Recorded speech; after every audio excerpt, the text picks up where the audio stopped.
Hey, everybody, this is Mike Mayer, one of the hosts of the Pro Wrestling Almanac podcast. I just wanted to say thanks for listening and introduce you to one of our great sponsors. ProWrestlingAlmanac.com is the website designed with wrestling fanatics in mind, featuring results from every major televised event, pay-per-view, and house show, championship histories, and a wrestler database. ProWrestlingAlmanac.com has the goal of being the go-to location for wrestling history and the house of the largest collection of independent wrestling promotions anywhere on the internet. Getting bigger every day. When you think of wrestling, think of ProWrestlingAlmanac.com. The online source for professional wrestling. The Pro Wrestling Almanac Podcast.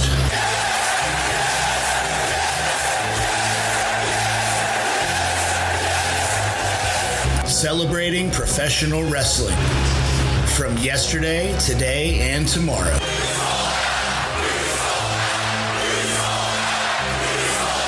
For wrestling fans, by wrestling fans. Hello, everyone, and thank you for tuning in to episode 7 of the Pro Wrestling Almanac podcast. On this week's episode, we'll talk about the passing of WWE Hall of Famer Bobby the Brain Heenan. We'll also talk about the problems that are continuing with Impact Wrestling. WWE's bringing back the Starrcade name for a SmackDown Live show on the network. The reaction to the Jinder Mahal promo.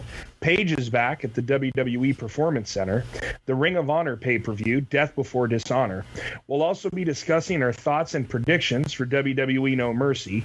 Our Ghost of Wrestling Past segment this week featuring Ring of Honor's Fight of the Century from August 5th, 2006 between Bryan, Danielson, and Samoa Joe. And our Indie Spotlight segment this week featuring Empire Professional Wrestling. But first, it's time for the Wrestling Results Roundup.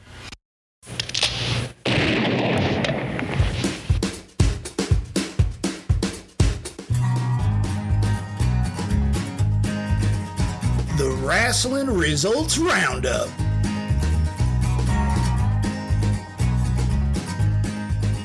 Here are the results of this week's televised shows. On NXT, Ruby Riott and Nikki Cross beat the iconic duo Billie Kay and Peyton Royce. Johnny Gargano beat Riddick Moss. Street Profits Montez Ford and Angelo Dawkins beat the Ely brothers Gabriel and Uriel Ely. And United Kingdom champion Pete Dunne beat Wolfgang.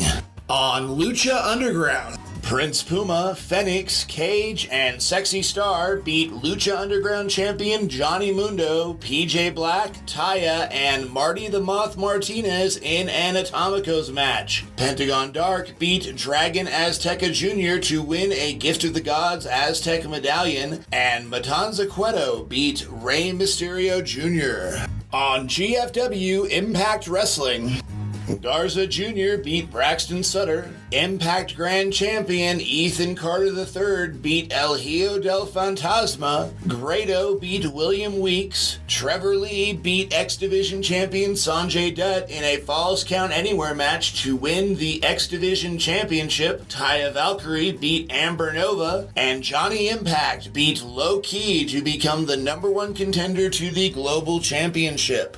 On WWE Main Event, Rhino beat Dash Wilder, and Grand Metalik, Lince Dorado, and Mustafa Ali beat Arya Daivari, Noam Dar, and Tony Nese.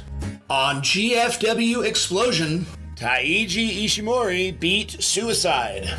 On Ring of Honor TV, Kenny King beat Hangman Page, Marty Scurll beat Rocky Ribeiro, and the Briscoes, Mark and Jay Briscoe, beat The Kingdom, Vinny Marseglia, and TK O'Ryan. On WWE Raw, Nia Jax beat Raw Women's Champion Alexa Bliss in a non-title match. Sheamus and Cesaro beat Raw Tag Team Champions Seth Rollins and Dean Ambrose, and Carl Anderson and Luke Gallows in a non-title triple threat match. Apollo Crews beat Kurt Hawkins. Bray Wyatt beat Dustin Rhodes. Cruiserweight Champion Neville beat Grand Metalik in a non-title match. And Jason Jordan beat Matt Hardy, Jeff Hardy, Elias, Curtis Axel, Axel and Bo Dallas in a six-pack challenge to become the number one contender to the Intercontinental Championship. On WWE SmackDown Live, Randy Orton beat Aiden English. Rusev beat Randy Orton in an impromptu match. United States Champion AJ Styles fought Baron Corbin to a no contest. SmackDown Tag Team Champions The New Day, Big E and Kofi Kingston beat the Hype Bros, Zack Ryder and Mojo Rawley in a non-title match. And Charlotte Flair beat Becky Lynch, Naomi and Tamina in a fatal four-way match to become the number one contender to the SmackDown Women's Championship. On WWE 205 Live, Cedric Alexander beat the Brian Kendrick, and Akira Tozawa beat Noam Dar. And that's all for this week's Wrestling Results Roundup.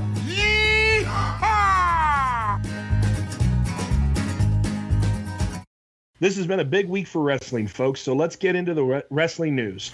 I'm Mike, and with me, as always, is Chad and the wrestling know-it-all, Tristan. How you guys doing this week? I was doing pretty well until that nickname. But, you know. Oh, come on. It fits. I mean, like I said. I guess it does. I mean, I'm not going to argue with you. I've only seen two people stump you, so. Two people now. Well, I mean, there was me and... Wasn't there one other guy once at Nationals? No, he tried. Okay. It was what was Stan Stasiak's finisher. You know what I thought it was? It's the fact that this was all pre-smartphone and everything, so he kept saying you were wrong and you kept saying you were right, and then we went back and looked at it later that evening and you were right. So that's what it was. So how you doing, Chad? It really shouldn't even be the wrestling know-it-all. He just knows it all. Yeah, and you can't play Seen It with the guy in any aspect of the game. Yes, Chad bought Simpsons Seen It several years ago, and I just ruined the game for him. And I was even like half-assing it. And we warned him. I'm like, Chad, you don't want to do this. He's like, no, it'll be fine. We played it twice. He put it in his closet. Never played it again. I lost the game. Oh, that's classic. Sherry won't play Friends Seen It with me, and that's her show. Oh, well, Lisa's getting to the point where she won't play Everwing with me anymore. I need to add her on that game. It's a fun game. I'm glad you added it. It is. All right, guys. Well, let's just get it over with. An extremely sad time for wrestling fans. WWE Hall of Famer, the greatest manager ever in the history of wrestling, Bobby the Brain Heenan, passed away on September 17th. The man will go down, like I said earlier, as probably the greatest wrestling manager of all time. The amount of people that he worked with, and the man could put anybody over. The amount of people that he worked with at the level that the people were at, that he worked with. I mean, this is a guy, he managed champions. He managed Andre the Giant. He managed Ravishing Rick Rude, Mr. Perfect, Ric Flair, The Colossal Connection, The Brainbusters, The Faces of Fear. He even made Hercules a strong, performer. And it's a strong heel and then a strong face. Yeah, I mean... Hercules Hernandez? Yes. I know his daughter. Good for you. Yeah. I mean, what was the line of his? You listen to me, you go to the top? You don't listen to me, you're never heard from again. That's right. I mean, the one thing, the WWE did an amazing job on Raw. The package that they put together for him. Oh, it made me cry. I'm not even going to lie. It same here. I mean, I had to clean my glasses afterwards. I went back, when I got the tweet from JR, when he was the first one to announce it, I went back and just typed in on YouTube, Bobby the Brain Heenan greatest lines, and everything from him with Gorilla. And I mean, those two, hands down, were one of the best pairings for a broadcaster and a color. I loved watching the two go from him. I mean, my favorite line, and I sent it to you, was when he was doing an interview with Mean Gene Okerlund. And he goes off on this weird tangent about Hulk Hogan and flowers and all of this stuff. And Okerlund turns around and goes, can we talk about what I wanted to talk about? And without hesitating, Heenan goes, sure, we can talk about whatever you want to talk about, but don't talk to me about it. Mm-hmm. I mean, he was just so quick, so fast. I posted it on Twitter. I was watching Raw. This is before he passed, like the day before. Mm-hmm. And he said something, they were talking about flowers and roses, and he said, speaking of roses, I hear that President Clinton likes to have flowers on his desk every morning. I mean, he was just, he was so smart, so fast. Yeah. A lot of people don't even, a lot of younger people, people who kind of don't follow wrestling or follow wrestling less than I did at the time, and still do to a certain extent. The man was also a hell of a worker. I mean, the man could perform in the ring. I mean, going back to his days, starting off in the late 60s, early 70s, when he was wrestling with the AWA, the man was very skilled in the ring. And something made me laugh today. I was listening to JR's podcast, and he interviewed Mean Gene, and he also interviewed Tony Schiavone. Mm-hmm. And Schiavone said, it was really interesting working with Bobby, because Bobby was old school wrestling. Bobby came from that time period where, the heels had the heel hotel, the faces had the face hotel. You never mingled, and you never wanted to be caught together. But he goes, even later on in his life, when he was extremely popular, towards the tail end of his WWF career and going into WCW, that him and Tony, because they always drove together, would get dressed in the locker room and then would go back to their car and put all of their clothes and their luggage in the car, because he always felt that there was a possibility, because of him being a heel and how bad the crowds were. I mean, throwing stuff in the day back at the heels. They always had to make a mad dash to the car when an event was over, for fear that someone was going to try to stab him or something, because of just how long he had been in the business. The man was amazing. Chad, your take on Heenan? I guess I'm one of those younger fans that never got to see him in the ring. I heard he was a great wrestler, and he was a good wrestler. He knew how to work the crowd, which is why he transitioned so well as a manager. Definitely. And most of the time I remember Bobby Heenan was when he was commentator. He was great at it. I can't tell you how many times I've laughed at things he said. And the biggest thing I remember him from is the first ever Raw, when they banned him from the building, and then he dresses up like an old lady and tries to get in the building, and they just still won't let him. It was And the things that the man would do for the crowd was outstanding. So, favorite Bobby Heenan moment, I think mine would have to be SummerSlam 91. Bobby the Brain Heenan banging on Hulk Hogan's door, holding the NWA World Heavyweight Champion, saying, "Open up, Hogan, I've got places to be."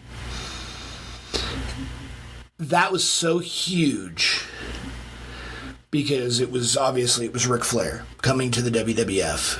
Mm-hmm. The belt debuted before Flair did.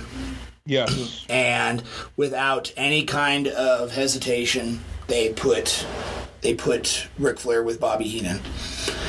And it worked.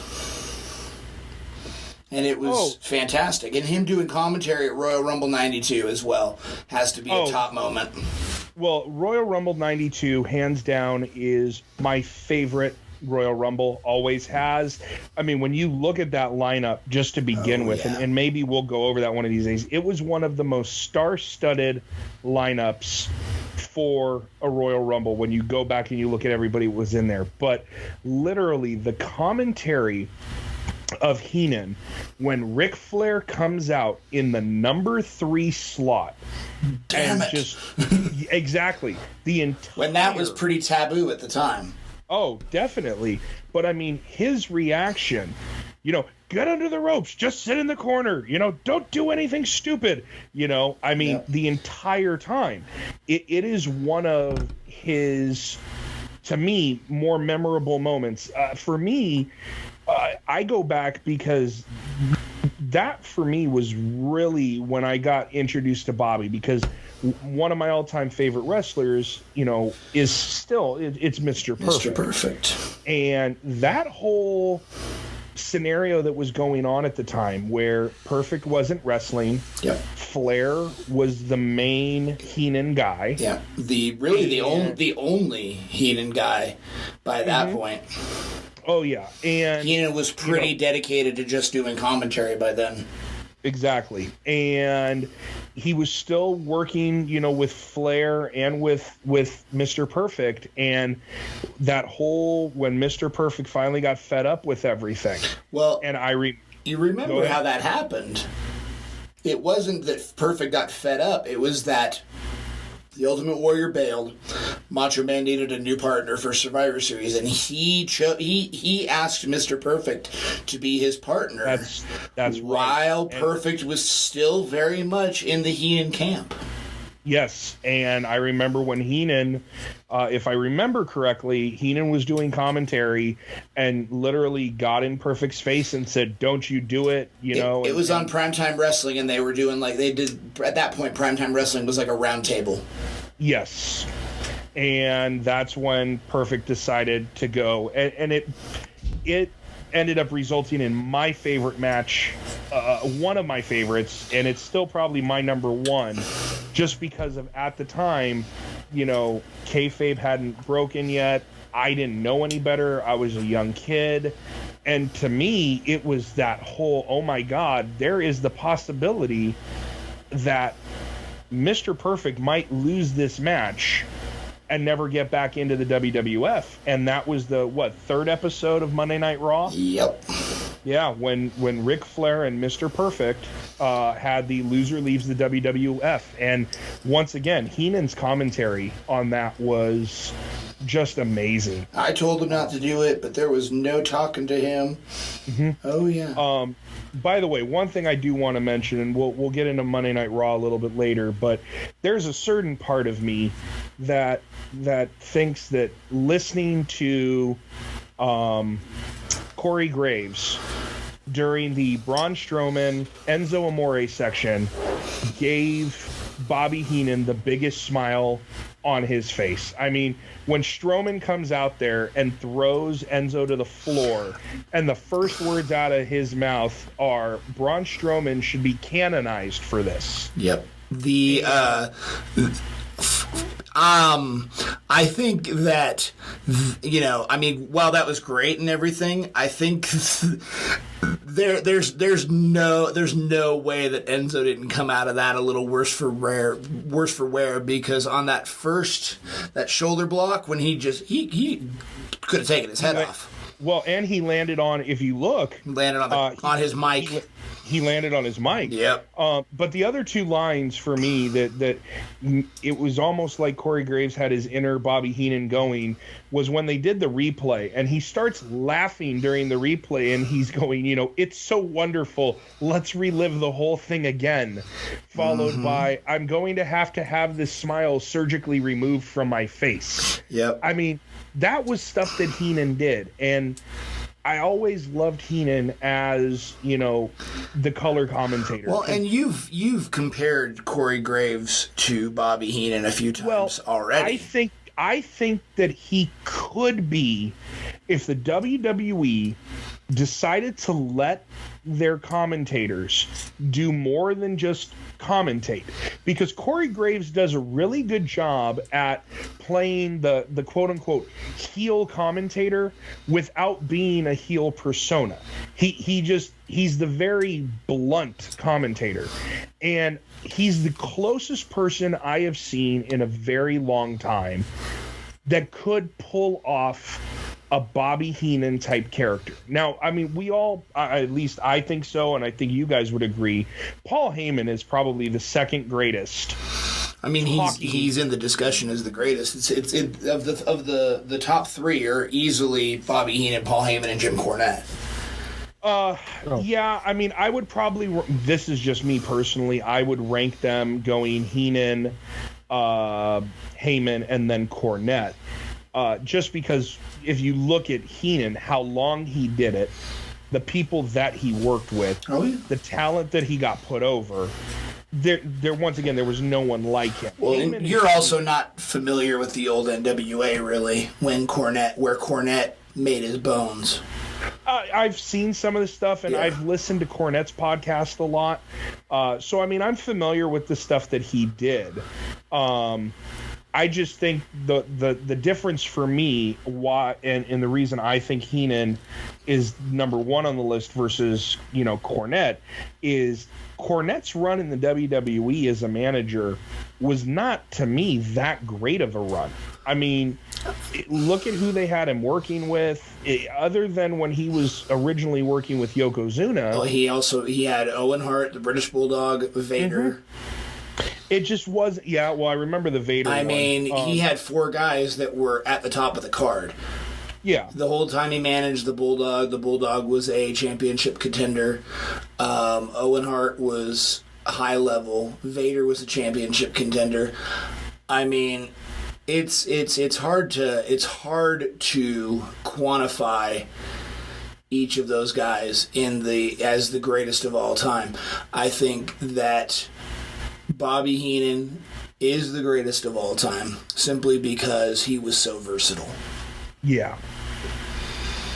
Although you got to give Jim Cornette credit for a man who is deathly afraid of heights, for him to take that bump off that scaffold and blow out both his knees. I mean, that was, he's got a absolutely intestinal fortitude is very strong with him. Well, speaking of Jim Cornette, well, let's get into that. So, Tristan, you said it last week when it came to Impact Wrestling. I'll let you say it again. It's a shit show. Plain and simple. Now they're not using the GFW name anymore. They're going into Bound for Glory. Josh Matthews has said Impact Wrestling is the brand we're taking to Bound for Glory. So they've branded their company as GFW. They have GFW championships. They're doing the GFW anthology as their one night onlys. And now they're going to be moving away from the name. And what's with the GFW, the Global Wrestling Network? Who knows what that's going to be now, or if it's even going to happen. But I imagine it probably will. But it'll be a different name. Well, and then now, Jim Cornette's leaving, which isn't really surprising. He wasn't under contract. He was there purely because of Jeff Jarrett.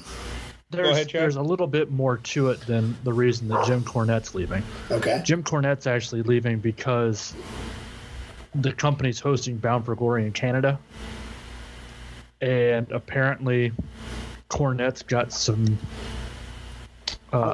charges. I don't know if that still applies. I know what you're talking about. He's had some problems before. Basically, it says here, Jim Cornette will not be working Bound for Glory or the TV tapings as he's now done with the company. According to F4WOnline.com, Cornette has not been to Canada. That's the Wrestling Observer, by the way. Okay. That's Dave Meltzer. Okay. Since before 2010, after being turned away at the border due to his record that has arrests from years ago. So I don't know if that still applies, but basically from everything that I've read, Cornette was never under contract. He came in to help Jeff Jarrett as a favor to him because they go back a long way. And they were really focusing on that more of an authority figure storyline for him stripping El Patron of the title and the on-screen firing of Bruce Pritchard and to set up his return as a heel manager. It seems like they're going a different way. I don't read too much into that, just more along the lines of Jarrett's gone. He doesn't have any loyalty to Anthem, and he possibly just didn't like the way that things were handled, and so he's like, well, I don't have a contract. I mean, it basically, it means that probably the number one guy now when it comes for bookings and storyline now with Impact Wrestling is Dutch Mantel. Which things could be a lot worse than Dutch Mantel.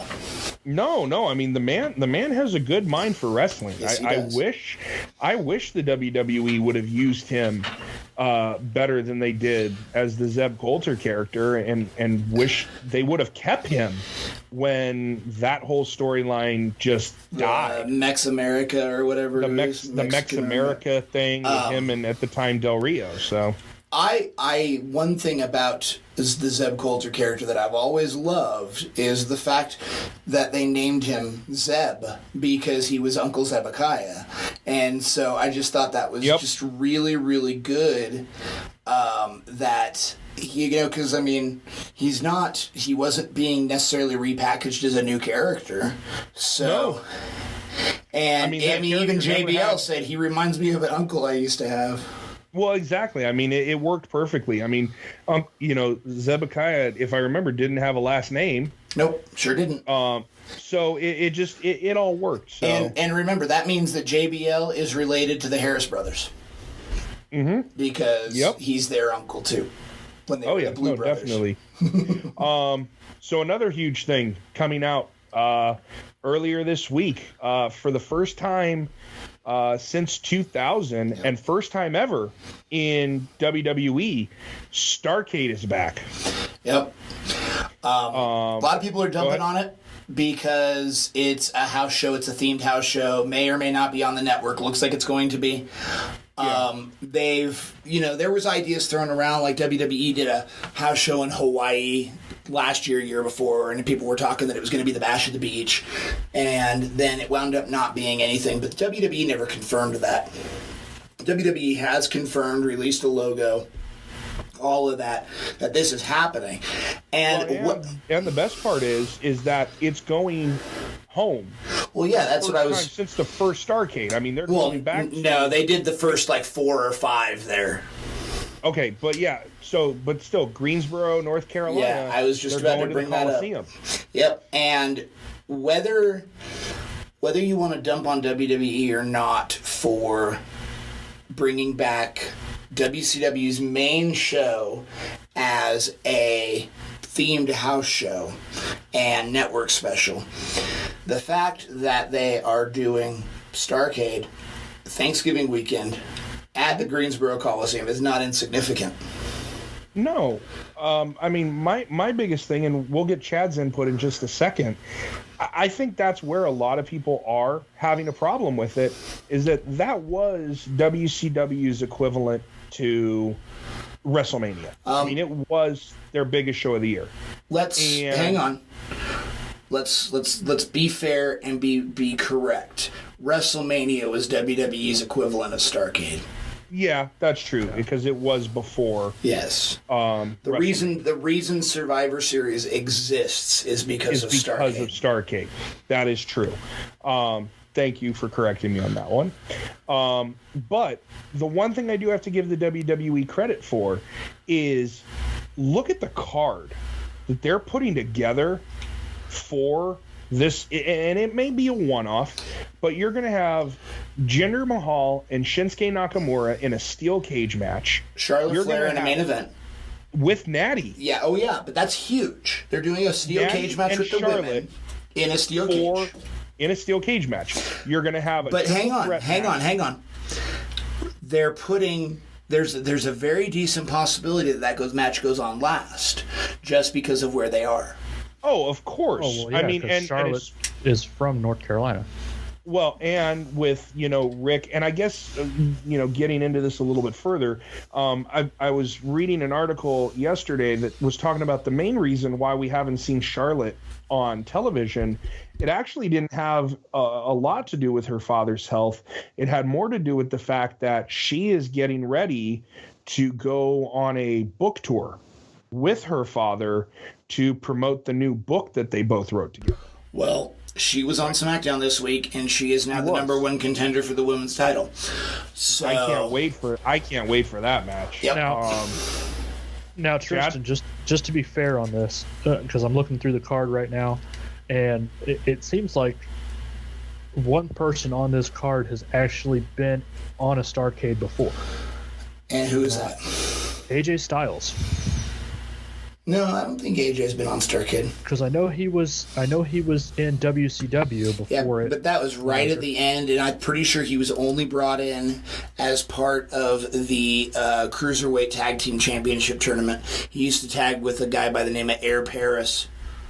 Yeah. Well, so we'll finish out the card. Since Chad mentioned it, it's going to be the United States Championship triple threat match between AJ Styles, Baron Corbin, and Rusev.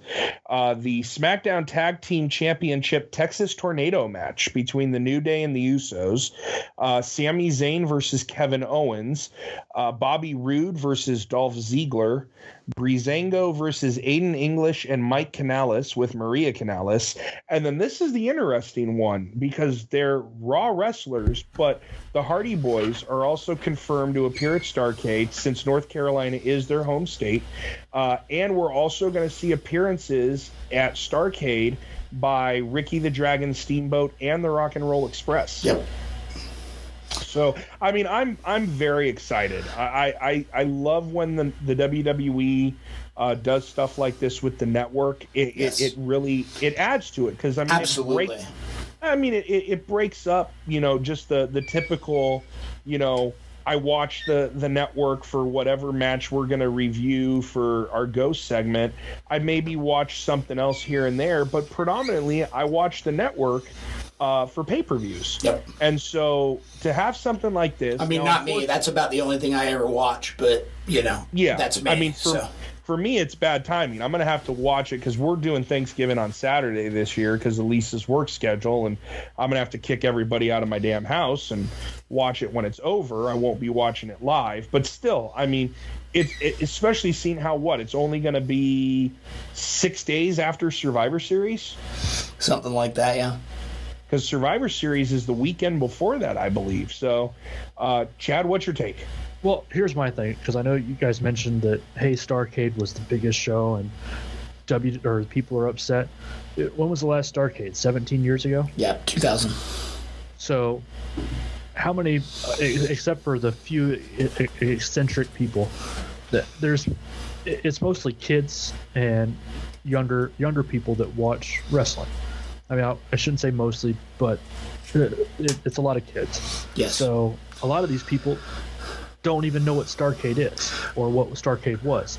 So in that aspect, they shouldn't get mad because Starrcade's going to be now on a Saturday. It was a big pay-per-view before. Guess what? WWE owns the rights to it. They can do what they want to with the name Starrcade. So in that aspect, I don't have a problem with what they're doing to it. It's WWE's baby. They're allowed to do what they want. Okay. So you shouldn't get mad at them. See, and here's the thing that gets me with the people freaking out about it is that if they were doing this show in like Ames, Iowa, I could understand it. If they were doing this show in the middle of August, I could understand it. But it's Thanksgiving weekend at the Greensboro Coliseum. How can you not be excited? They're not doing a disservice. No, not at all. So this is completely off topic right now, but I kind of like to roll through Twitter as we're talking. So Daniel Bryan's doing this Q&A thing for Total Bellas, whatever. Well, somebody tweeted to him and said, "Who would you like to wrestle in the indie scene first once you come back?" And Daniel Bryan responds and he says, "I wouldn't mind tapping out the entire Bullet Club." So in response, Cody Rhodes comes back and says, "Well, you know where to find us, and I know where to find you." That's pretty neat. So that's speaking of Cody, Mike, there was something you wanted to talk about. Well, Cody was one of those people that wasn't too happy with WWE resurrecting the Starrcade, and his wife Brandy was not happy about it either. So much so, let me pull up the tweet really quick. Nah, you don't need to worry about that because when I get really annoyed when you read tweets on the show. Yeah, well, basically tweets don't translate verbally very well. This is a simple one though. He sent a tweet out to Michael P.S. Hayes and said, "If you're afraid an event won't sell because the holiday and want one of my dad's events, at least book Goldie," referring of course to his brother. And Michael Hayes sent back a response that said, "So Cody, you're right, we should have Goldie on the show. By the way, what are you doing that night? Want to team up with your brother?" They've brought people in for one-shots before. The only thing is he is under contract to Ring of Honor. Yes. Now, I mean, I don't know if Ring of Honor would let him. They might because of what it is. Well, exactly. And you know, a lot of those companies, they understand when it comes to the business history. I mean, this is an event that was basically created by Dusty. It was his baby. And it would be pretty amazing to see, you know, his sons wrestling on a pay-per-view, or at least a named pay-per-view, at the original arena that was the first time that his father put it together. So I would love to see it. I think it would be huge. I think the crowd would go absolutely crazy. The question is, if he does decide to do this, how does he come out? I don't think they bring him out as the Stardust character. Oh, please no. You know, would they bring him in and let him use his Ring of Honor, the American Nightmare, Cody? Or would they refer to him as Cody Rhodes because the WWE owns the copyright to Cody Rhodes? But at the same time, if they did a one-off, I mean, not the WWE would do it because they don't like giving other promotions any kind of anything. But what if they did it just for the night and, hey, he's the Ring of Honor World Champion? Cody Rhodes. They've done stuff like that before. They had a working deal with the NWA, and NWA championships were done on WWE television. And you mentioned it. Flair showed up with the NWA championship. Well, that was after he had left NWA, though. Yeah. Well, and I know they did things with ECW also. Yes, they did. And they did stuff with Smoky Mountain Wrestling back in the day. And, I mean, shoot, the Smoky Mountain Tag Team Championships changed hands at Survivor Series 93. But I think, really? Yes, they did. The Heavenly Bodies beat the Rock and Roll Express. Didn't even know that.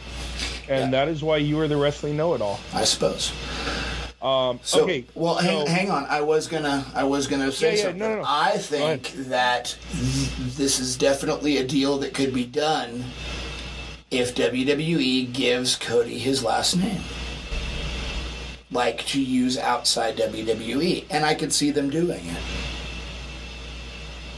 Yeah. I could see that. I think if they do that, I don't think there's a loser in this entire event. I think it'll go off as huge for the WWE. You know, I mean, they're really for a company that, for let's be honest, for a pretty decent portion of the time he was wrestling in the company, it was a company that really didn't take care of Dusty Rhodes too much. I mean, the whole polka dot gimmick, and it was almost like they never wanted to give him the credit for what he had accomplished prior to him coming into the WWF. That was always WWE's MO, though. It was very rare that they did that. Hulk Hogan is a big exception. Ric Flair, obviously. Yeah. And other than that, there's really not too many that really got credit for things that they had done outside of WWE. No, definitely. I mean, where most people now, especially younger wrestling fans, I mean, they really got exposed to Dusty through NXT. Mm-hmm. I mean, we just talked about Bobby Heenan, but when I was watching his video package, the next one to play was Dusty's when he passed away. And I will always remember, and it was kind of fitting that they used it for his package, but the time where he's standing in the ring by himself with his cowboy hat, and he says, until we meet again. And that's where most people know him now. I mean, I remember him as the dancing black and yellow polka dot with sapphire wrestler, Well, yeah, you were a WWE fan, as was I growing up. Exactly. So, and I heard stories of Dusty Rhodes from my parents. Going and watching him at the one of the little arenas down in Tampa. I mean, he was a name, but it wasn't just him that they did him with.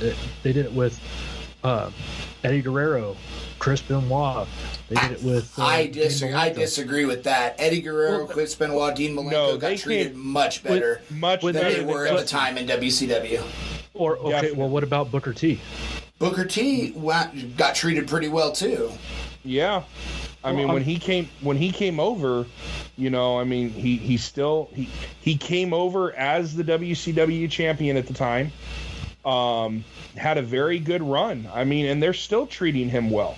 He actually enjoyed, and he said it many a time, he's enjoyed the King Booker character when he was doing that back in the day. So, but I'm saying that these guys had to go and work pretty hard to get where they were, because they've even not like Dusty.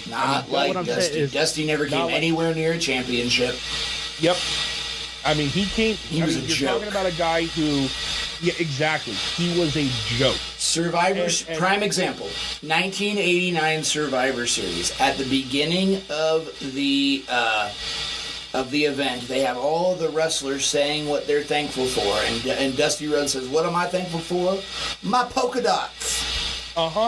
And I forgot who it was who said it, but they basically said, if anybody could get over a black and yellow polka dot character, it was Dusty. Yep. I mean, I've gone back, and it's one of the great things because of the network. I've gone back and I've watched his promos from back in the day, and the man could talk. I'll tell you one thing that the WWF gave us with Dusty Rhodes, and then we probably got to move on to the next topic. But the one thing that WWF gave us is probably, with Dusty Rhodes, probably the greatest entrance music of all time. His American Dream entrance music. The only one that comes close to me as being so bad it's good is Steve Regal, Real Man's Man. That is a good. You know what? When we're done tonight, I'm gonna have to listen to that one again. Yep. But I might throw it in on the show when I edit it. I might not. You'll just have to be surprised when you listen to it tomorrow. Sounds good. So, okay, Tristan, we're gonna go over to our next topic, and this is gonna be the Jinder Mahal promo, and we will accept your apology. I'm not going to apologize for what I said last week, because I still don't think last week's was that bad. What I am going to apologize for is saying that I understood where the angle was going. There you go. That's what I was going for. I didn't think that they would do it again. It was worse. No, it wasn't just bad. It was worse than the one that I thought was bad on purpose. I mean, god awful. Yes. To the point where, I mean, the moment he referred to Shinsuke as Mr. Miyagi, I laughed. I laughed, but I also just did a face plant. I was just like, you gotta be kidding me. I mean, the crowd even started chanting, "That's too far." I think that was pretty tongue-in-cheek, though. It was, but getting back to it, according to the PW Insider, the segment was the subject of a lot of conversation backstage. That and possibly related to the fact that the attendance was light at the Oracle Arena. While it's not the only factor playing into Gates being down for the WWE, Mahal as champion doesn't appear to be helping sell tickets. The promo that went quote-unquote too far was probably a sign some folks in management know that. They're also not putting this on YouTube. And normally the WWE puts every promo that goes on for Raw and SmackDown. They break it down into a 2-3 minute segment, and they throw it up on YouTube and Facebook, and they haven't done it with this segment. Well, I can say that despite the fact that I haven't been horribly disappointed with Jinder Mahal's heel run as champion, that I can be pretty happy about the fact that it looks like that means Nakamura is going to get the title at Hell in a Cell, which is fantastic. That would be great for me. I think the man deserves a run with the title. Chad, what do you think? About the promo or Nakamura getting the title? Both. Honestly, didn't see the promo. Tried to look it up. Don't bother. I still don't think it could be as bad as a Sid Vicious promo.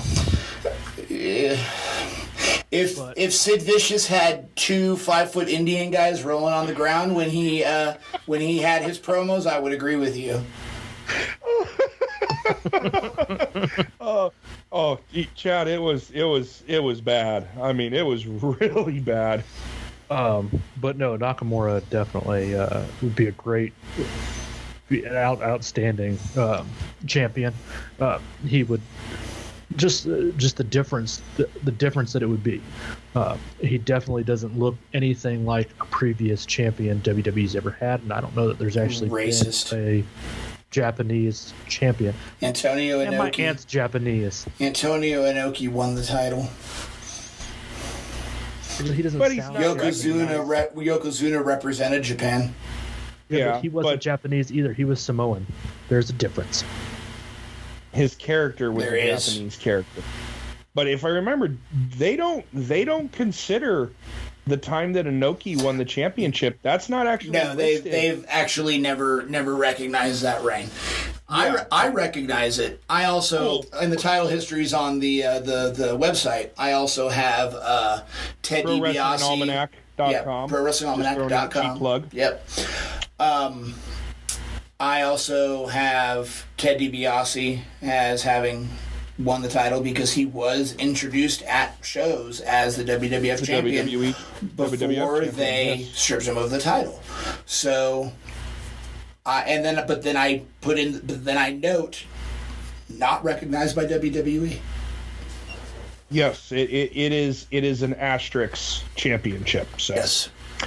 All right, guys, and last topic we have for our news is the upcoming Ring of Honor pay-per-view, Death Before Dishonor. Well, second to last. We've also got No Mercy, but... We're going to cover that later, after the Ghost segment. Oh. We talked about Paige coming back to the... No, we didn't.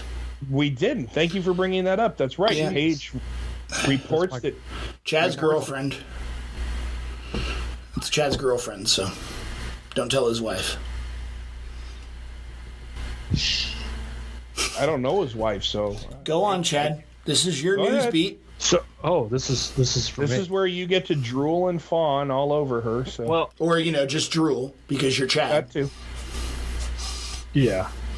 Anyway, there's been posts on Instagram and via Twitter that Paige has been at the Performance Center down in Orlando.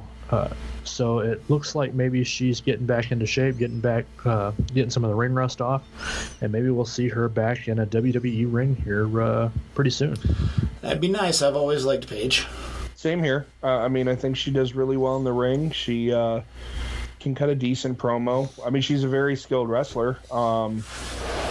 Hopefully, all of the problems that have come with her relationship with El Patron are behind her, and she could come back and let bygones be bygones and doesn't get too severely punished for what has been said by, at the time, and I don't know if he still is, but her significant other about certain people with the company. So. Well, I mean, they have been known to punish people because of their spouses before. At least it appeared that way, like John Morrison with Melina being a notable example. But, I hope that her relationship with El Self-Destruction works out. But if it's a I don't, bad, because I think truthfully, I think she's better off without him. well, maybe so, even but her we don't family feels that way. Yeah, but you know how families are. Sometimes they don't see what other people see. So we don't know really what goes on. We know that the airport incident was actually her and not him. Yes. And so we don't really know what's going on there. So for us to make assessments Speculate. on somebody else's relationship, literally knowing nothing about it, is irresponsible. I think Chad wants her to just stay single, so he thinks that he might have a shot eventually. No, he actually loves his wife. I do. Yeah. No, no. I mean, she can do what she wants. I do kind of worry about what's going on with the Del Rio. I mean, does that mean Del Rio is going to possibly come back? I No, hope that'll not. never.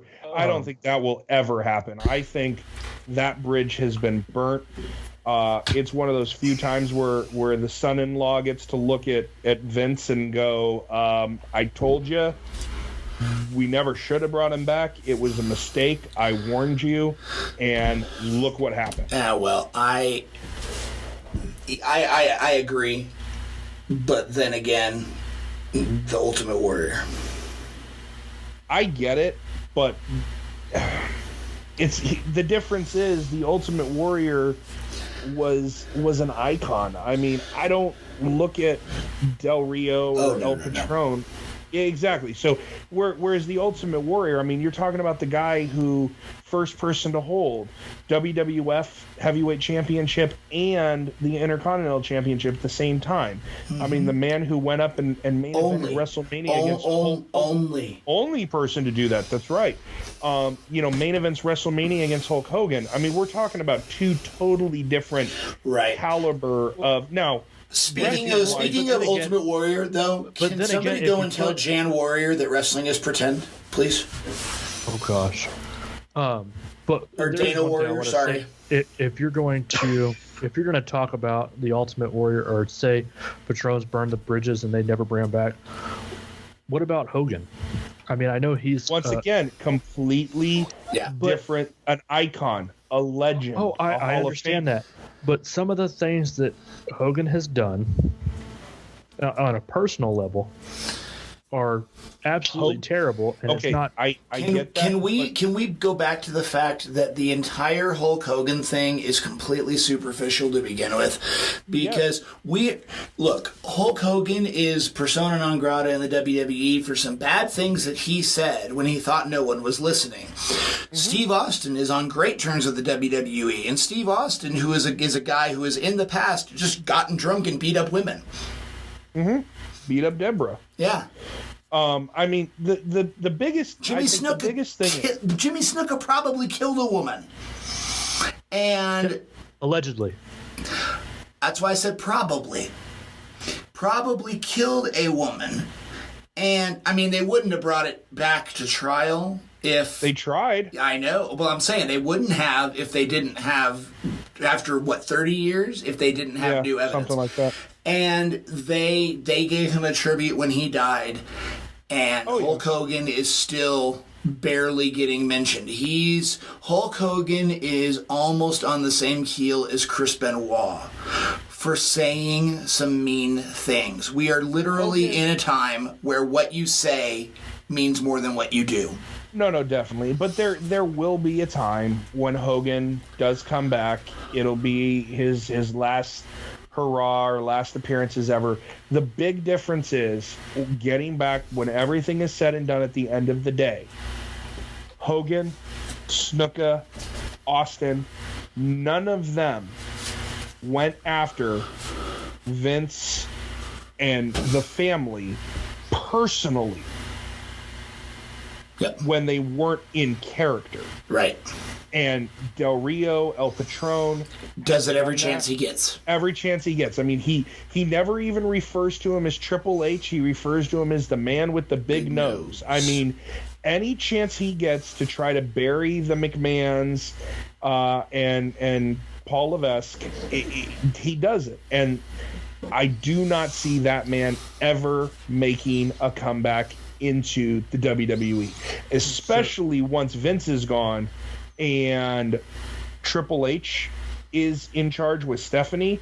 You can say Alberto who, because it'll never happen. So we kind of went off on a little tangent, guys, but we did get in Paige, so thank you, Chad. So Let's get into the Ring of Honor pay-per-view, Death Before Dishonor. All right, so we're just going to do a quick rundown of the card. The pay-per-view and the TV taping are taking place this weekend in Vegas. Pay-per-view's on Friday, 22nd at Sam's Town in Vegas. I might try to go. And the TV taping is the following night. Looks like the pay-per-view is starting at 6 p.m. Pacific time.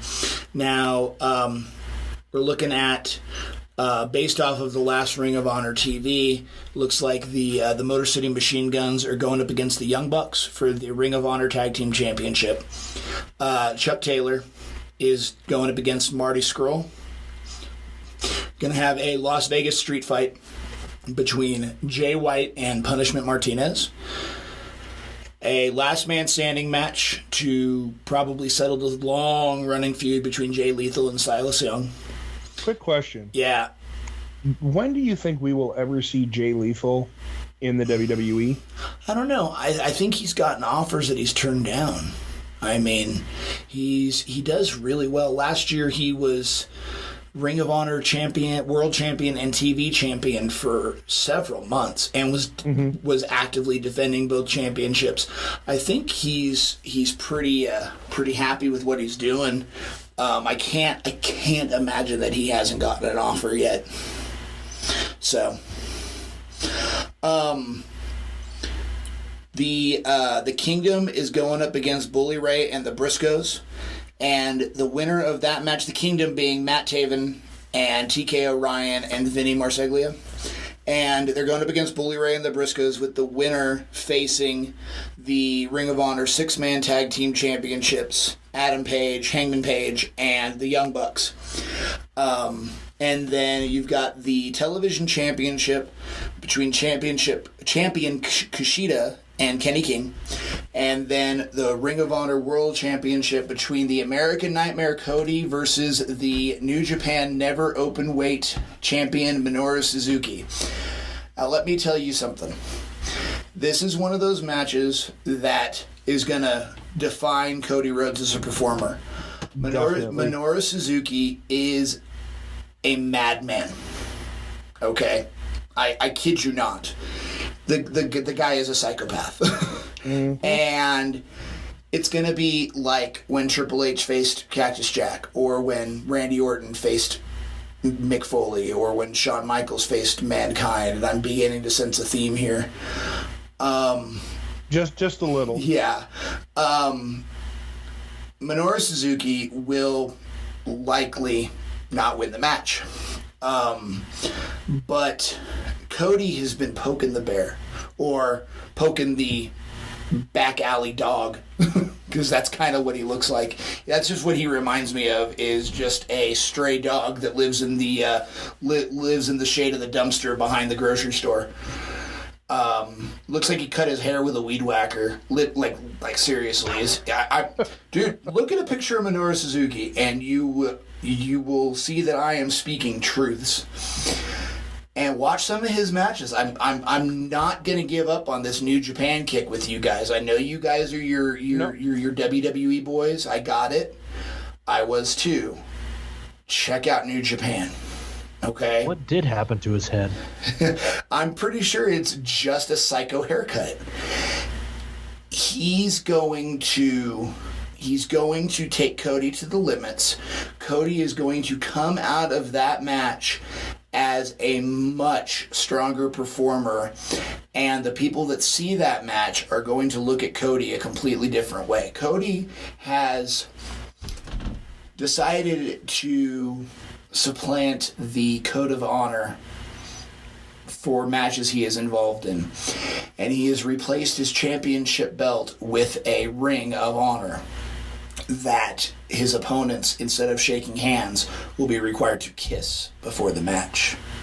Good God, it's like looking at an Asian New Jack.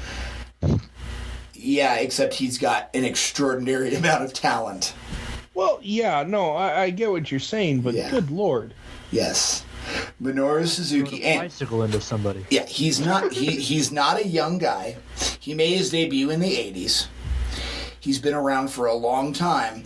And whenever you've probably heard people talk about Suzuki, just mention Suzuki or Suzuki-san. I have. That's who they're talking about. Okay. And this guy, I'm telling you, get on YouTube, find his matches, get on NJPW World. No, and I'm starting to give New Japan Pro Wrestling definitely a bigger look at. Yeah, because of Access. I was very tempted. If it wasn't for the fact that it was Reagan's first birthday, I was going to try to go to one of the New Japan tapings they did in Long Beach on January the G1 for July 1st and July 2nd at the Long Beach Arena. So it was a great show. Didn't work. It just didn't work out. But I definitely, want to start giving them more of a look at when I finally have time. Yeah, you need to. So anyway, this guy gave Asuka a freaking pile driver. Yeah. Sorry. So, needless to say, it's going to be a great show. Ring of Honor always puts on really, really good shows, even if they do have wrestlers that are named like Cheeseburger. For real. Hey, there's come on, we're fans of an organization that had guys with the name of like Duke the Dumpster Droese in 1994. This is 2017, and his name is Cheeseburger. Maybe it just fits. So, anyway, all right. If you get the chance to watch this show, watch it. Support Ring of Honor. Support your. It's not really indie wrestling, but it is. Support indie wrestling. Watch Ring of Honor. They put on a spectacular product. I watch it every week. It's fantastic. You will not be disappointed. And you know what, folks? We'll that's going to be it for the news segment. But you know what? We'll continue this over into our little break, and at that point, I'm just going to remind you, folks. Especially next week, you'll be able to find out the results of that pay-per-view during our Wrestling Results Roundup. But also, you can take a look and check out our website, which is ProWrestlingAlmanac.com. You'll have the results there. Tristan will get those up as soon as the event is over, or as soon as possible. And then follow us on Twitter and Instagram at PW Almanac, and on Facebook, Pro Wrestling Almanac. Now, please subscribe to us on our YouTube channel and iTunes. And remember, we also now can be heard on TuneIn Radio and Google Play. So, an important thing to remember about ProWrestlingAlmanac.com is that we try to get all of the live events up as well, not just the televised shows. So whatever results you do not hear on this podcast, you can likely find on the website. I'm still waiting to start my job, so I've got a lot of free time, and I am scouring the internet trying to find all of these live events. I will also, along with the Death Before Dishonor results, I will also have the results from the TV taping as soon as they're available as well. They are set aside as, the Death Before Dishonor TV taping, so if you don't want to know the spoiler results, don't read them. Also, any of you guys that listen, if you want, shoot us an email. If you've been to a WWE house show and or any results, any or promotion. Any show in particular, promotion, send us an email. Let us know, and we definitely would appreciate that. I don't care if it's Joe's Wrestling Company out of Paducah, Kentucky. I want to know about it. I literally want to have every wrestling promotion that exists and has ever existed represented on my page in some fashion. All right. Well, and like I said, it's a good page. I like going on there when I have time and just looking around. And there are a lot of things I pick up just from matches that you and I watched that I forgot. And it's like, who won that match? And I can go there and it's all right there. So. Well, and it's a no frills page. It really it truly is. It's the results. I try to have the I try to put the officials from the show. So I've recently started going back and adding referees. They're not displayed on the page yet, but I've been adding them to the database. And ring announcers, commentators. I was going to have timekeepers. I'll probably just have guest timekeepers because the timekeeper is no longer getting any kind of love. So no, we'll probably end up skipping that unless it was mentioned specifically. Exactly. So, all right, guys. Well, now it's time for us to look back into the past and reminisce a little. So now it's time for the Ghost of Wrestling's Past.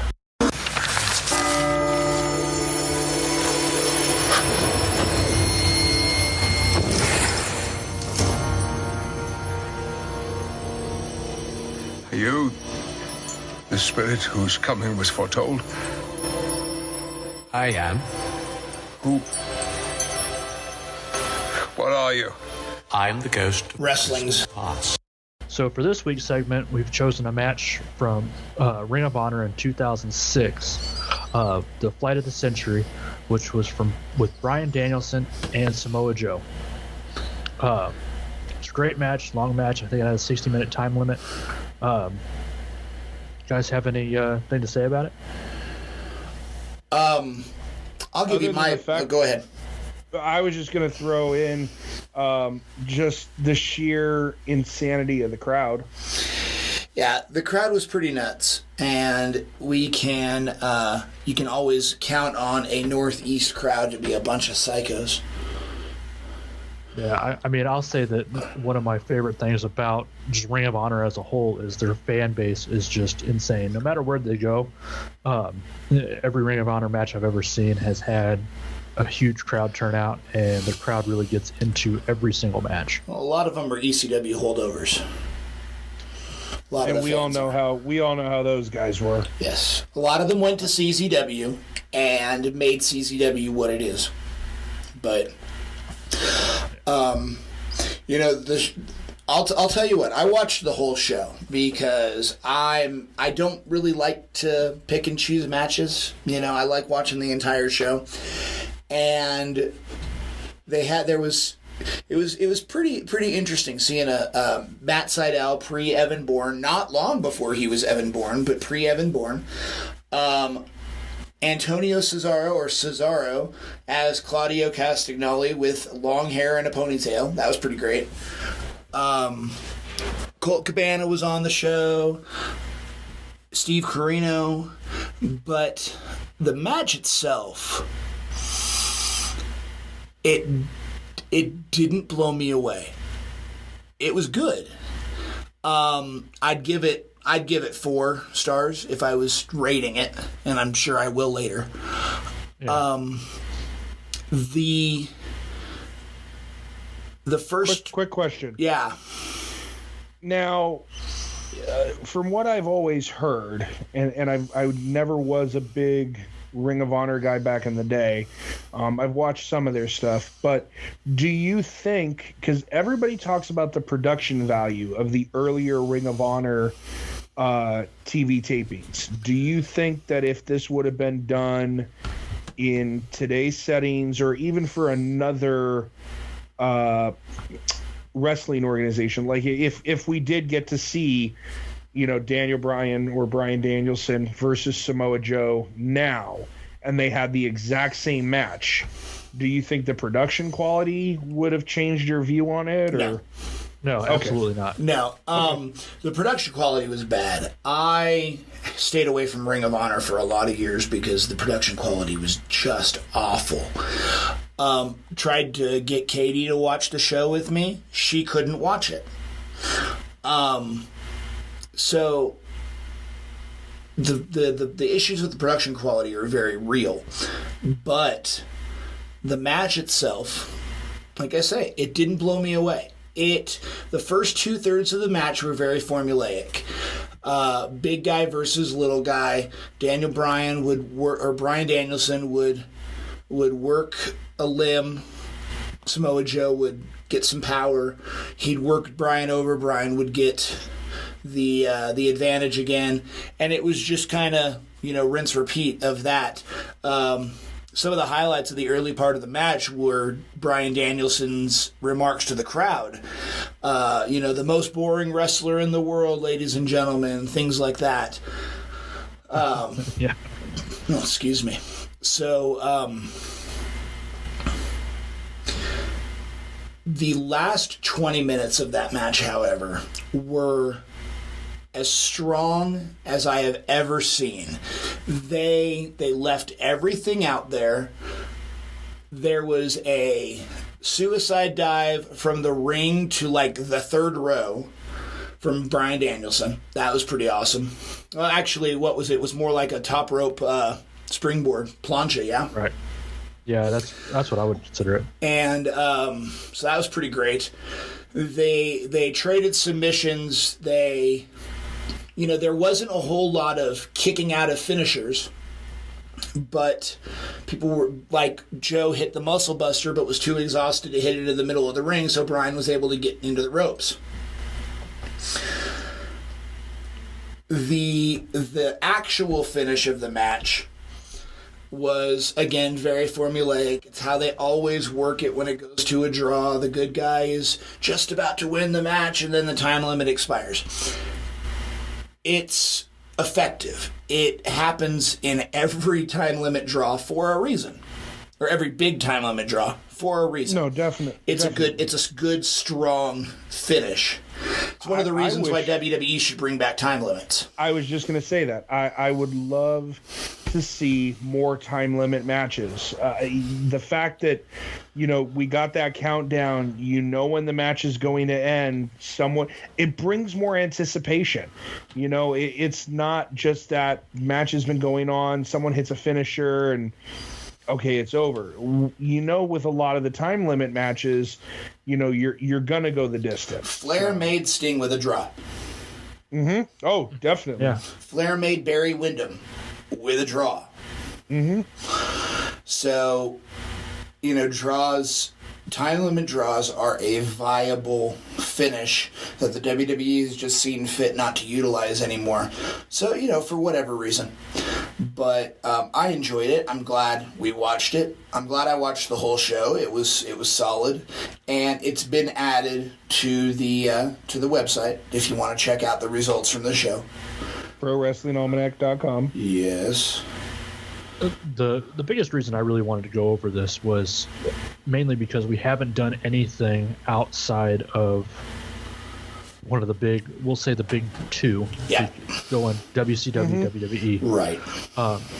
So to go outside of that was good. And to show that, hey, Ring of Honor has been around for a long while. And not to mention the fact that Samoa Joe, even though he just made it to WWE. God, he looked so young, didn't he? Yeah. He did.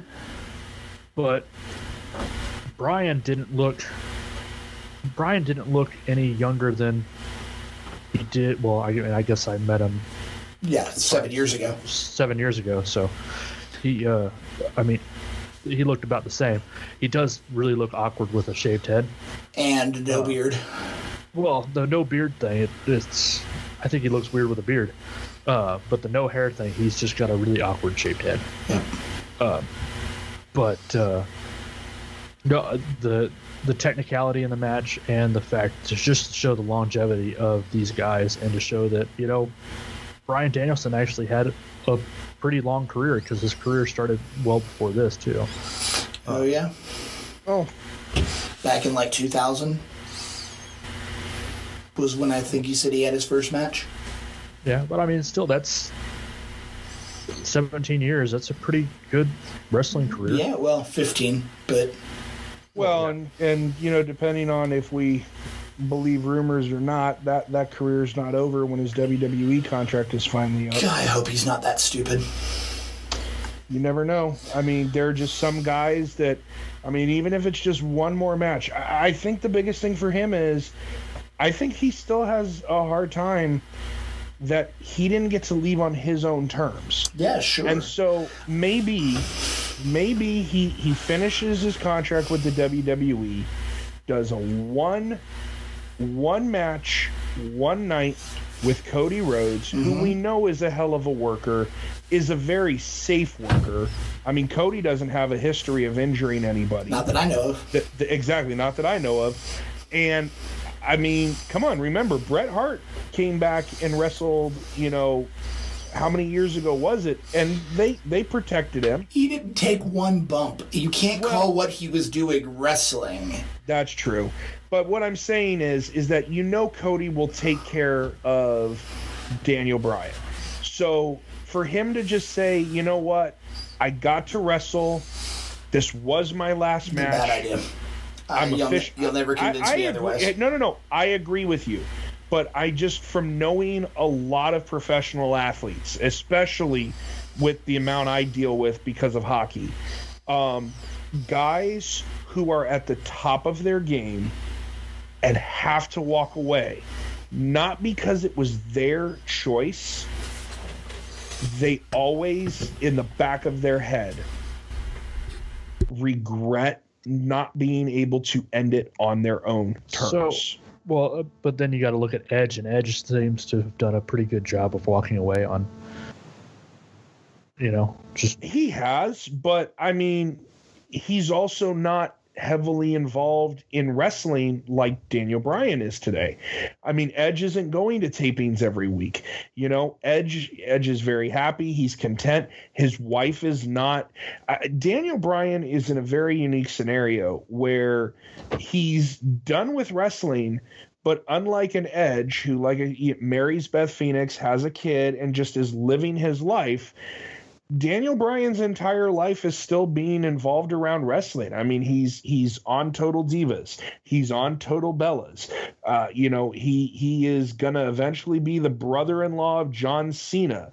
His father-in-law is John Laurinaitis. The man cannot get away from wrestling. So here it is. He's retired, but it's just constantly around him. He has not had a chance to truly step away from the business, and just that's it. I mean, even before he was brought in as the... Go ahead. His father-in-law is John Laurinaitis? Yeah, John Laurinaitis is married to the Bella's mother. Oh, but it's not actually the Bella's father and his... Yeah. Okay. No. That's why I was like, wait a second. Whoa. No. Yeah, Johnny Ace is his father-in-law, though, because he married Nikki and Bree's mother. Gotcha. Right. So, I mean, getting back into it, though, I mean, he's never had that time to completely walk away. Even the time that he was off TV, but not... and had not yet taken over the commissioner role on SmackDown, he was still involved in tapings with Total Divas. So I just think he's never been able to get away from it. And in his head, he wants that last match that will let him say, I've done everything I can. I'm officially done. And I'm good with that. It was taken away from him. He didn't give it up. I think that's what he wants to do. One more match on his terms. I agree with Tristan. I don't think it's a good idea. I mean, and the man could be working with Bret Hart when Bret Hart was in his prime and was the safest wrestler, in the business, and I still don't think it would be a good idea. I mean, he could take one bad bump and be done. Exactly. Yeah. So. All right. So overall grade of this match, Tristan? I'd give it an A, for sure. I mean, it's a low A. It's a 91, but it's an A. All right, Mike. I agree with Tristan off of the match quality. If I throw in the visual quality, typical early Ring of Honor, I mean, that kind of brings it down a little bit because it is tough to watch with the production value. So, I mean, at low A, B+. Right. I would definitely go with a B+. If it wasn't for the crowd in that early time, I would have really gotten out of the match. I wouldn't have watched it. It was a lot of the stuff that I read online saying, hey, this is a great match. That was one of the reasons I really wanted to see it. Plus, like I said, the longevity of the two wrestlers that are in the event. I think it's huge. So I guess that's it for this week's Ghost Wrestling Past, and I guess it's Mike's turn this week. It is. So for next week, folks, for the Ghost of Wrestling Past, I've decided to go with the WCW Nitro episode from January 4th, 1999, a date that is very significant in the wrestling world. So we're gonna cover the Nitro episode and what evolved in the whole wrestling business after that. So I'm really excited and looking forward to that one. So all right, guys. Well, now let's start going over WWE No Mercy and our thoughts on the pay-per-view, getting ready for it, and our predictions. All right. I Well, can tell you, I'm excited. I'm Really definitely excited looking for this. forward to it. It's one I'll definitely be watching with the daughter. Yeah, but you know, I know. It's tough with it literally being in my backyard. I mean, and right before your birthday. Right before my birthday, and you know, my wife surprised me, so I'm going to be in Vegas that Monday, Tuesday, coming home on Wednesday, and she surprised me with tickets to go see the LA Kings play the new expansion team, Vegas Golden Knights. It'll be the first game held at the T-Mobile Arena for hockey. So, Well, that's a big deal. It's preseason, but yes, Still a big deal. And I never got the chance back in the day when the Kings used to have their preseason out there. I mean, a lot of people don't know this, but it's kind of weird how I'll tie it in. WWE and NHL reference. The very first outdoor WrestleMania was at Caesar's Palace. We talked about this. And the very first outdoor hockey game in NHL history was on September 25th, 1991 in the parking lot at Caesar's Palace. Yep. So You brought that up when we were talking about WrestleMania 9. Exactly. So I never got to see the Kings do the preseason, or back then it was called Frozen Fury. So I'm excited, but God, I wish I was going to be at Staples Center on Sunday. I literally couldn't care less about the rest of the card. There's some good matches on the card that I'm sure I'll enjoy, but this entire show is being sold on Lesnar Strowman, at least for me. Oh, no, definitely. Brock Lesnar and Saint Strowman. So I'm looking at. I got two of them. I mean, I really want to see with all the promos going back and forth and how Cena has just completely torn him a new one in the promos. I'm really looking forward to Cena Reigns. Yeah. And also, I really want to see Braun Strowman just rip Lesnar's arms off and beat him with them. And if anyone could. Well, this is, I look at the entire card, and we'll run over the card really quick before we do our predictions. But starting at the bottom, we're going to have the Cruiserweight Championship with Neville coming in as the champion versus Enzo Amore, who also did a very good impersonation of a Singh brother on Monday Night Raw. Oh, man. And then Neville's terrified amusement when he came out. Yeah, and yeah.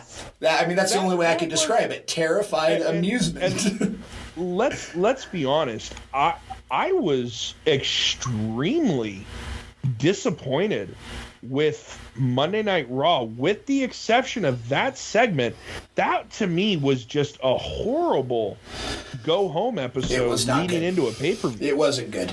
But let's keep going with the show. Going. Finn Balor. Hang on. Let's just go match by match and do our predictions. I think Neville's going to win. I pray Neville wins. I'm going Neville mainly because I do not think Enzo Amore is going to be able to stand after getting destroyed by Braun Strowman. The only reason why I would even consider wanting to see Enzo Amore win that match is just to hear Corey Graves' commentary if he won the title. Oh, yeah, it'd be fantastic. So we've got the Intercontinental Championship, The Miz versus Jason Jordan. WWE is dead set on Jason Jordan being something, and with his matches over the last couple of weeks with John Cena and then Roman Reigns, along with his pretty stellar performance in the six-pack challenge on Monday. Yep. The crowd is starting to warm up to him a little bit. Yeah, they're definitely starting to go in his direction. I want to say Jason Jordan's going to win. I really think that's what's going to happen. But I'm picking The Miz. Just because I really would like to see this reign keep going. I agree. I'd like to see The Miz continue with his reign, but I just got a feeling with the way they're booking this pay-per-view. I mean, this is one of the better cards that you have seen outside of one of the big four. Right. Pay-per-views. It's better than SummerSlam. Definitely. So, I mean, I just have a feeling that Jason Jordan is going to win, and they're going to have a huge moment in the ring with him and Angle. I agree with you. I would love to see The Miz's reign continue because he does a great job, but I think Jason Jordan's going to pull this one out. Yeah. I mean, I'm inclined to agree, but I'm going with my gut, and I'm picking The Miz. Chad? Up until last week, I would have said The Miz all day, but I just see The Miz taking a step back with Maurice being pregnant and whatnot. I know she's not even showing or anything like that, but I'm going to say Jason Jordan just so The Miz can have a more of a part-time, because I know that's a really busy time for a father-to-be. So I'm going to go with Jason Jordan only for the fact that The Miz and Maurice are having a baby. Okay. Next match, we're going to have Finn Balor versus Bray Wyatt. If there was an impossible-to-pick match, it's this one. Both guys need the win. Both guys need a sustained run in order to get to where they should be. I mean, Balor came in, was the first Universal Champion, and really hasn't been doing much of consequence. I think based off of the promo that he cut on Monday, I'm going with Balor. Chad? I'm only going by this because I'm sitting on his chair right now. I'm going with Bray Wyatt. He means a chair he got at a pay-per-view. He's not sitting in some rocking chair, Mike. Okay, no, you had me there for a second. I'm sitting here going, what well, I was going to say... sitting on his face. I'm sitting on his face right now, so I'm... oh, God. Okay. I figured that wouldn't have gotten edited out. So I am actually going to go with Finn Balor for this one. Although, if there was any match where I would want to come out with an extremely wacky, crazy prediction, it would be this one. And there is this very small part of me that thinks that neither one of them will win this match, and that we might see Elias come in and interrupt the match, causing crazy, but just Elias, because he's done stuff with Finn, he's been interrupted by Bray a few times, and just doing something that would make this match a wash. That would be my wacky prediction, but I'm going with Finn Balor. All right. So we got the tag team championships between Seth Rollins and Dean Ambrose, the She, as I like to call him, or the Eeld, versus the Bar, Cesaro and Sheamus. I'm pretty certain that they're gonna keep the belts on Rollins and Ambrose. I would agree with you. I think after what we saw at SummerSlam, with the amount of title changes that we had during that show, I think we're going to see, 1 to 2 title changes, and that's about it. So yeah, I definitely agree with you. I think Ambrose and Rollins are going to hold on for the win. Chad? Yeah, I'm staying with Ambrose and Rollins. All right. Match after that, we have the Women's Championship match. Alexa Bliss is coming in as champion. in a fatal 5-way with Sasha Banks, Nia Jax, Emma, and now Bayley. I'm going with Nia on this one. I think that she's just going to be too unstoppable, and they don't have the luxury of it being an elimination style match like the last multiple women match they had for the title, where they could gang up on her and eliminate her first. I don't see anybody else pulling it off. I definitely don't see Emma winning it.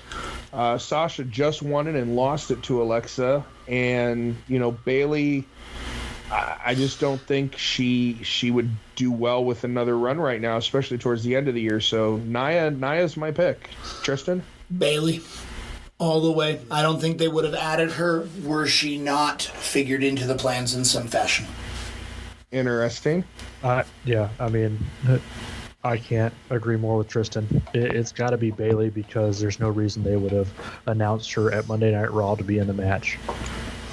And I mean, that's kind of last minute for a match to be changed. And yeah, I mean, but it still is. Well, I mean, remember they were in that Bay Area, which is her hometown, and adding her in there could definitely get the crowd, get that pop.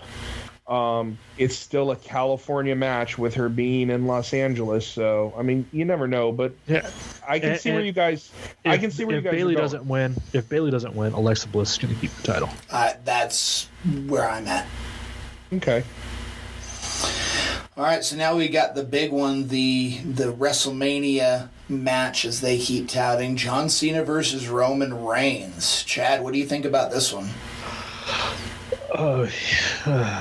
I think I've touched on this last couple weeks.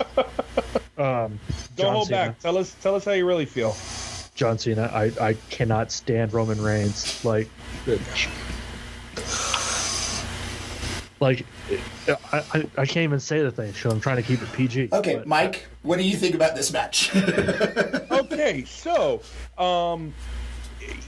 how you were saying the Finn Balor Bray Wyatt match is that one match where you just can't figure out who's going to win? Yep. That's this match for me. I mean, I can see Reigns winning. I can see Cena winning. Yep. I have seen so many options for this one match in particular that it could go either way. I mean, I'm not a huge Reigns fan. I don't severely dislike the guy, but whenever I hear him cut a promo, I just want to yell at my TV, "Shut up, you're not that good." You're not your cousin. Mm-hmm. Cena, I mean, the guy's been around for a very long time, probably one of the better promo guys in the business, but we do know that he's taking time off after this pay-per-view to go film, for some TV stuff and I believe the Transformers movie. Yes. I could, like I said, I can see Reigns winning and then just going on with it, but then I can see Cena winning and leaving, and Reigns going on his whole "you left, you're not a wrestler anymore," blah blah blah. It's up in the air. At the end of the day, think Roman Reigns is going to win, but it could be. It's just too many possibilities. Well, I went pretty in depth on what I thought was going to happen in this match last week, and I'll give the Reader's Digest version here. John Cena's going to win. Roman Reigns is going to manhandle him.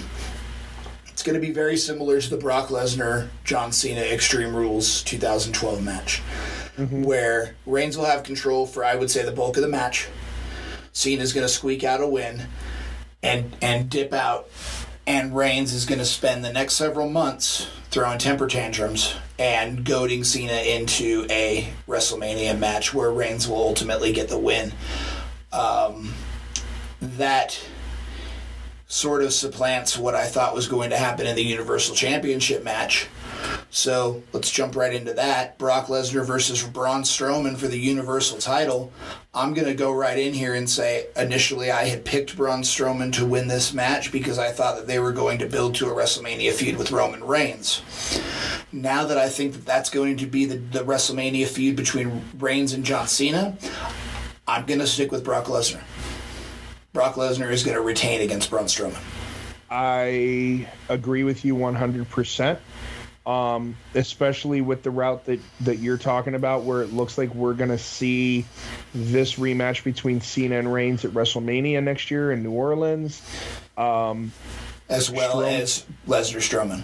Well, no, exactly. And that's what I was getting into. I mean, Lesnar's going to win the championship. He's going to retain. Strowman is going to lose. It's going to be an extremely close match. As good old JR says, it is going to be a hellacious slobber knocker. Lesnar's going to hold on, but barely. And this is going to set up Braun Strowman going into the Royal Rumble and probably seeing the most dominant performance ever in WWF/WWE history when it comes to the Royal Rumble. Speaking of which, I've always wondered how a crowd would react if a person came in at number one or early on in the match and just continually eliminated people as they, the match went on. I've always thought the same thing, and if there was one person ever to do it and get away with it, it's got to be Braun Strowman. Yeah. I mean, the feats of strength that they have had him perform on television, and for those people who have watched his, strongman background, yep. he would be the kind of guy that, it's, and I can picture it right now. Braun Strowman comes in at number one.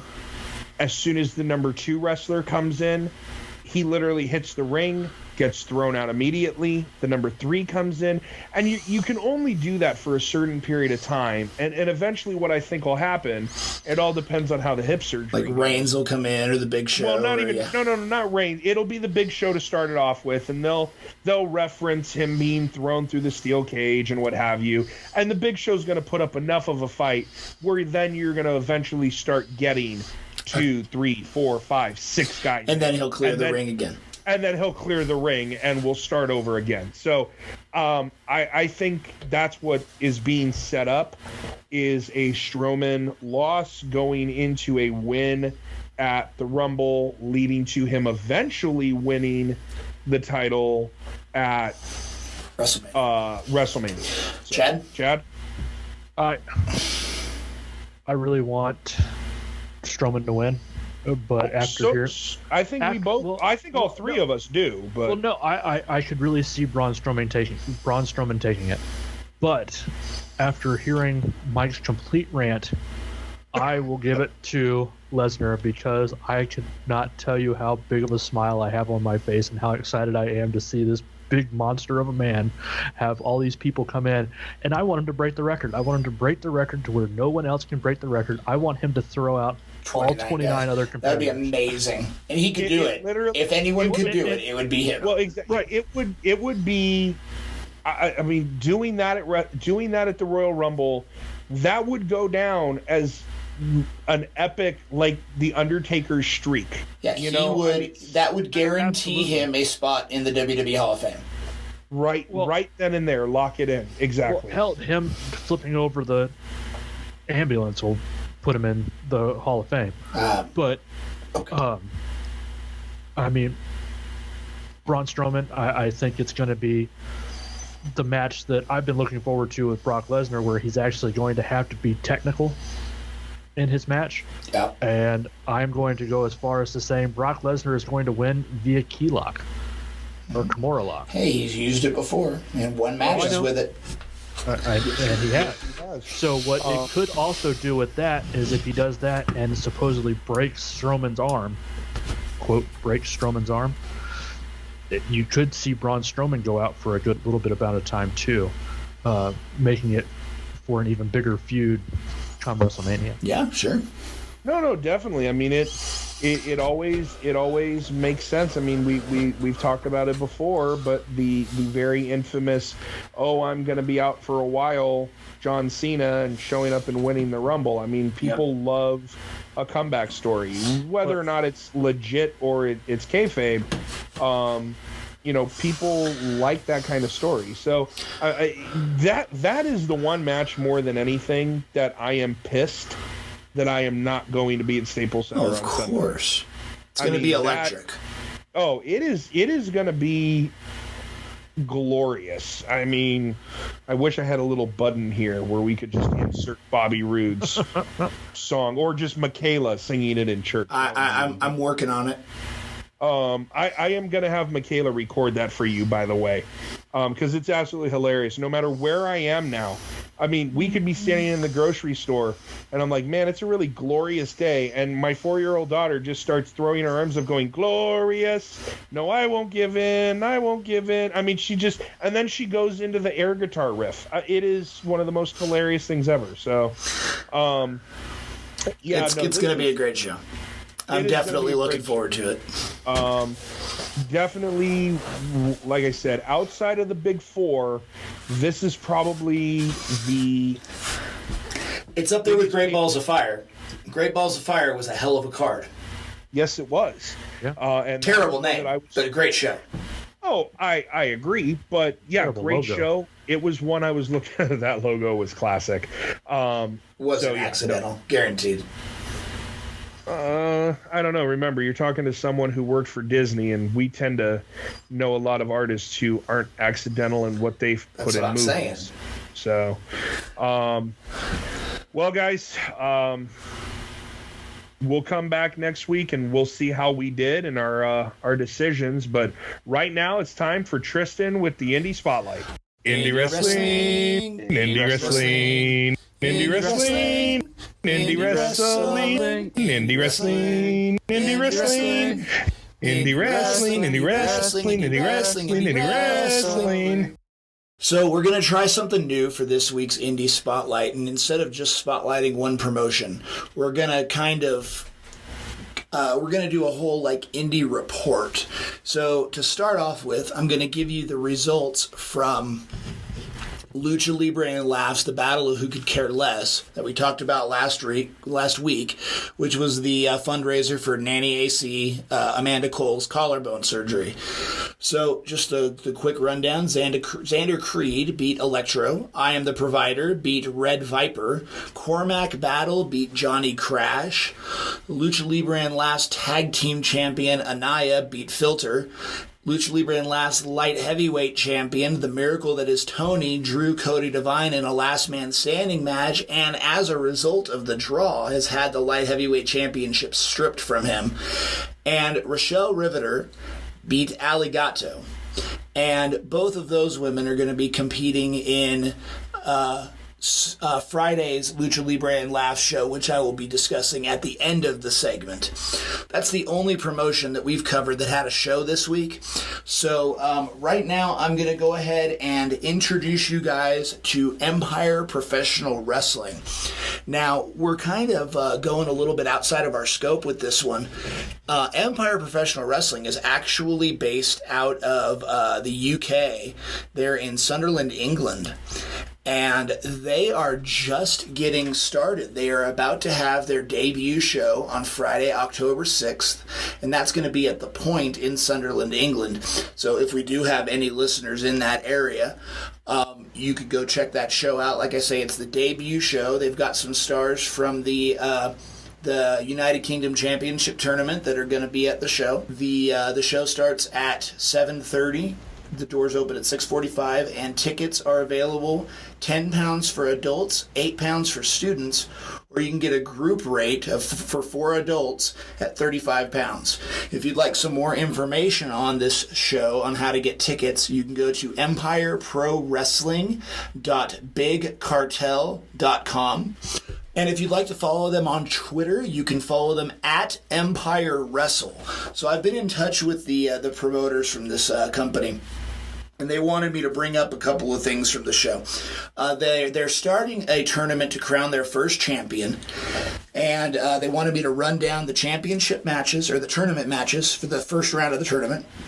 You're going to have Matt Myers versus James Drake, El Ligero versus Nathan Cruz, CJ Banks from Joseph Connors, who you might remember from the UK Championship Tournament, and Sam Bailey versus Sam Gradwell, who you might also remember from the UK Championship Tournament. Also in a non-tournament match, you're going to have the Muscle Cat Saxton Huxley versus Pastor William Ever. And I've been told there's going to be some more matches added to the card. Like I said, it's on October 6th at the Point in Sunderland, England. If you're interested in hearing the results from this show or reading the results from this show, they'll be available on the podcast or the website following the show. So it'll be the podcast that takes place after October 6th or fairly quickly after the event takes place on October 6th. So now what I wanted to do is I wanted to go over the upcoming shows for promotions that we've gone over. First, we have Lucha Libre and Laughs Smash the Glass Ceiling. This is a big one, or they're crowning their first women's champion. So the way that they're doing this tournament is they're going to have 3 one-on-one matches in the first round, and then a 3-way to crown the champion. So the first round matches are going to be Lainey Luck versus Rochelle Riveter, Sage Sin versus Leva Bates, Aligato versus Sola Darling. And the winners of those matches will compete for the championship, and the winner of that match will be crowned the first ever Lucha Libre and Laughs women's champion. And there will be other matches that take place on the show. And they also have 4 outstanding female comedians from Denver to kind of keep with the theme of the show. And the show is Friday, September 22nd at the Oriental Theater in Denver, Colorado. It is an 18 and over show. It starts at 8 p.m. and tickets are $10. Also taking place on September 22nd is going to be a charged taping for Rocky Mountain Pro. It's going to be at the Rack House Pub at 2875 Blake Street in Denver, Colorado. It is for 21 and over. The doors open at 8:30 and the first bell is at 9. And you do get your first drink free with ticket purchase. And tickets at the door will cost $15. If you'd like to get them pre-sale, you can get them for $10, and you can find those tickets at therockymountainpro.com. They are also doing a VIP table special that you can get a VIP table for $200. And then the last show that I'm going to talk about this weekend is another really big one. This is Primo's Slave to the Deathmatch 8. This is their biggest show of the year, and they've got some pretty big names coming in. They will have Pagano from AAA and GFW, or Impact, or whatever they're calling themselves today. And New Jack will also be there, which is huge. They've had some big names in the past, and this is one of the biggest that they've had to actually compete in the tournament. So if you'd like to go, that's going to be at the Watering Bowl in Denver, Colorado, and that's at 5411 Leetsdale Drive in Denver. Tickets are $20 for standard admission and $30 for VIP admission. And so if you're interested, I've been to 2 of these deathmatch tournaments, and I am not a deathmatch guy, and they have been spectacular shows. So if you're in the Denver area and you want to check that out, it's again Sunday, September 24th at the Watering Bowl, 5411 Leetsdale Drive, and showtime is at 6:15. Make sure you get there early. All right, folks, remember to check our website out, ProWrestlingAlmanac.com. Follow us on Facebook and Twitter and Instagram at PWAlmanac. Subscribe to our YouTube channel and on iTunes. We also can be heard on TuneIn Radio as well as Google Play. Well, that's it, folks. The ref has given us the 10 count, which means we're done. So until next week, I'm Mike, and for Chad and Tristan, thanks for listening, and we'll see you again when the bell rings.